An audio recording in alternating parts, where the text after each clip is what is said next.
So let's just go slowly over the mind-blowing history of Courtney Love and intelligence and MK Ultra and everything that happened to her. Sure. So I'll just say first a quick synopsis of MK Ultra. There's a few. I mean, there's 149. MK Ultra was started in 1953 by the CIA. It was an umbrella project that used to be part of a number of other projects such as Artichoke. Artichoke fell under it. MK Chatter fell under it. Chaos was connected to it. There's a number of programs that first like fed into it and then were connected with it and overlapped it. But so it had 149 sub projects, and they're supposed to be secret. But so in 19, but these projects, all FBI documents, all CIA documents, I mean, are supposed to be public information. They're not allowed to be, discarded. They're not allowed to be thrown away and all that. But in 1973, the CIA director Richard Helms had all the documents shredded, ordered all documents shredded. And but he forgot that there was about 20,000 documents in the accounting office. And top researchers of these documents say that those 20,000 documents, according to the way they refer to other documents, appear to be about 10% of the total amount of documents for MK Ultra. So there's about 200,000 MK Ultra documents, and the 20,000 that were still there do show that what MK Ultra did was some of the stuff. There's many sub projects I say, but some of what it did was to use drugs as weapons against, and they say this in their own documents, weapons against people in general that oppose their racist pro-war agenda. And these weren't people overseas, though of course they did have operations overseas, as the CIA often does. It's in their mandate, but it was also against American protesters, particularly American anti-war protesters and American anti-racism protesters. And some of these people were Paul Robeson, the great American black singer, who they dosed when he was singing in Moscow just weeks before he was supposed to meet up with Fidel Castro and Che Guevara in Cuba. And Paul Robeson was a great civil rights leader also in the United States, and a great leader who sang at rallies for labor, for unions, and supported men in unions in the United States that way. He's considered the best singer in the country. Anyway, he could speak 20 languages. He was just absolutely amazing man. He had been trained at Columbia University Law School before he became a singer and actor. And so anyway, so he was used against Students for Democratic Society, who I get into in a major way in my film. It was used against the Black Panthers, who I talk about a good bit in my film. And I have Black Panther Fred Hampton in my film discussing certain things. And so this was MK Ultra, and so they take this MK Ultra use of drugs against activists, and then you have another sub project which is the real topic of my second film. The first film was more about drugs as weapons against us in general, and the second film was more about using trauma, drugs, hypnosis against people to turn them into assets, and that's more of what CIA drugs are also is about. Now, I became a kind of expert in trauma therapy with EMDR, eye movement desensitization and reprocessing. And so I've met people that have been the victims of some of the people I talk about in my film. I've counseled them. And so, this is very close to home. Where I work is within about, 10 miles of where this Father Maskell, who I talk about in my film, perpetrated all of his assaults. And I can't really have to call him SA, but he was doing SA for decades in the Baltimore area, very close to where I work. So I deal with the people, the families of the victims, because the kids of the victims of him were really affected by their parents who were victims. I've dealt with some of the last victims of him in my office, using trauma therapy. And so what I found, though, and what other therapists have found, and I have some of these therapists talk. I have one therapist talking to a presidential advisory commission on this subject. And she had two patients with her giving their testimony about how the CIA used them since they were infants.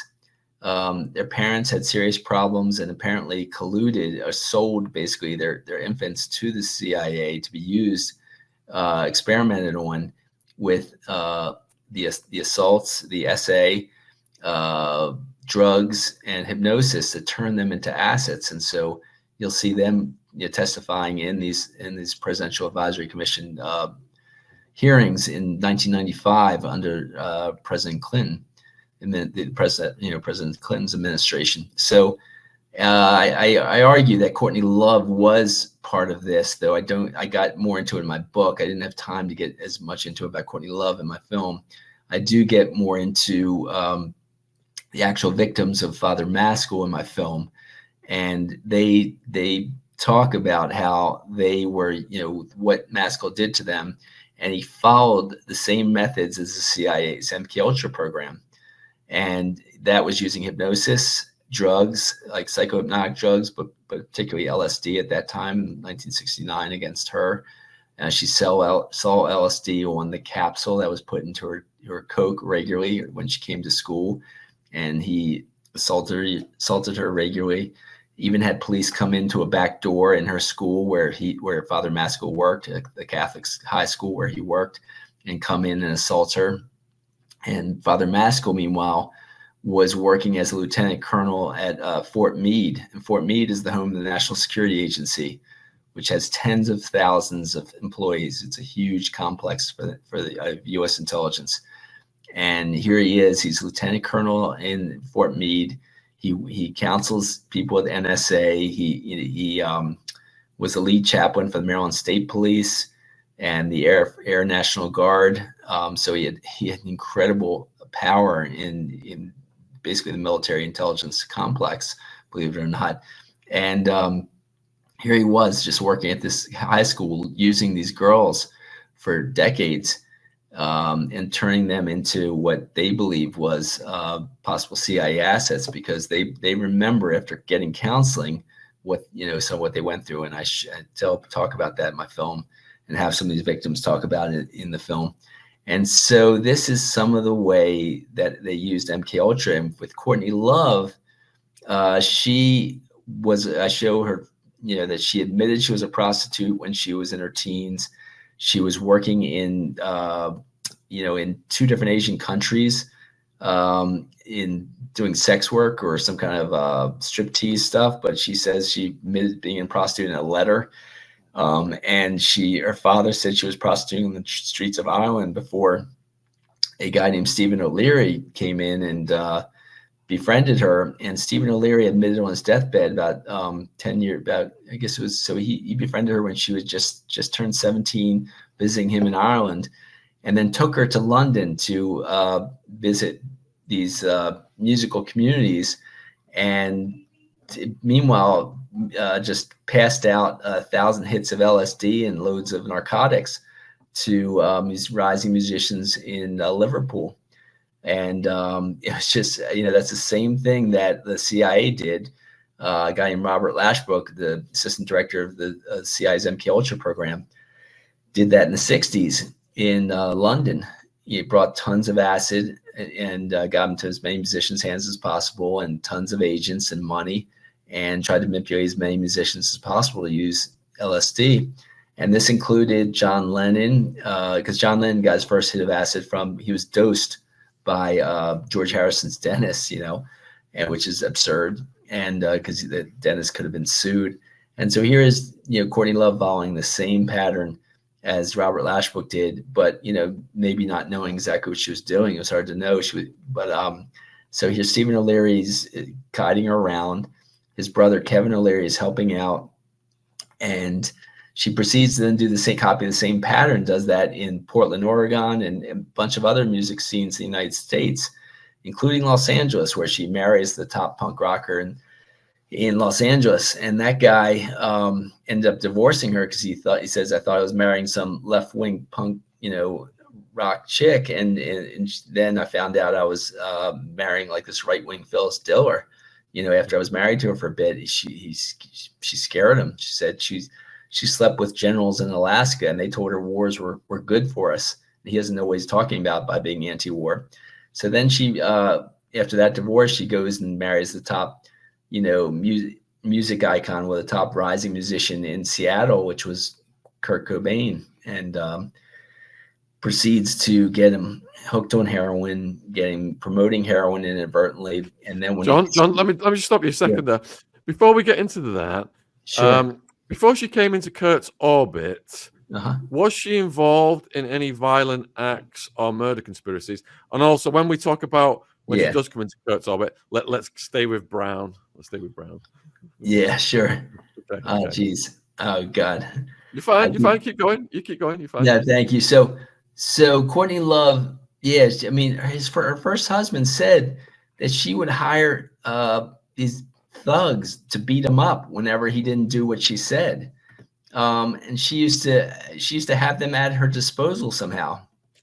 And people, women in the punk scene thought she was brutally violent. Punk music icon Kathleen Hanna of Bikini Kill, if people know that band from out of Washington, right? I think they might have been out of Portland, actually. I'm sorry, but Kathleen Hanna said that basically that Courtney Love punched her in the face out of nowhere at Lollapalooza, and the band Sonic Youth, the two lead singers, the husband and wife team, just said that it was disgusting. They saw it, and they said they were going to quit Lollapalooza. They were headlining Lollapalooza at that time. They said they were going to quit. They weren't going to do any more shows unless they kicked Courtney Love and Hoa out of Lollapalooza at that time. And it was just, she was brutal. She was brutal to lots of people, and somehow never got in trouble, in trouble legally. And that's like the sure sign of someone who's working with intelligence, because people working with intelligence really have a hard time getting into legal trouble despite their brutal ways within the music community or in any community, And so that was another pattern of undercover agents. Now, I would argue actually that Courtney Love, I'm not sure she knows what she's doing. Her parents said, her mother said in her memoir that Courtney may have been abused at about 3 or 4 years old, and the mother herself was an abused, adopted member of a family called that had mass fortunes in uranium and Bausch and Lomb, and optical and different other companies, and so I believe that woman was also a CIA asset, but the mother admitted this in a memoir. And then Courtney Love herself, in her letters that Hank Harrison, her biological father, put out there, said that, she admitted that her therapists were having sex with her. And Courtney Love, in the biographies and the memoir of her mother, said that she was going to therapy since about 3 years old, which is kind of absurd. We don't usually see 3-year-olds in therapy, but she was given all kinds of psychohypnotic drugs, which she named, which were MK Ultra drugs that were used with hypnosis and SA to cause women to possibly have dissociative disorder, if not dissociative identity disorder, which is the new term for multiple personality disorder. And it's most likely that that Courtney was that kind of dissociative CIA asset, and still is. I mean, after Kurt Cobain's passing, she ends up promoting acid and white and other things in a big interview with Barbara Waters, saying crazy things about them.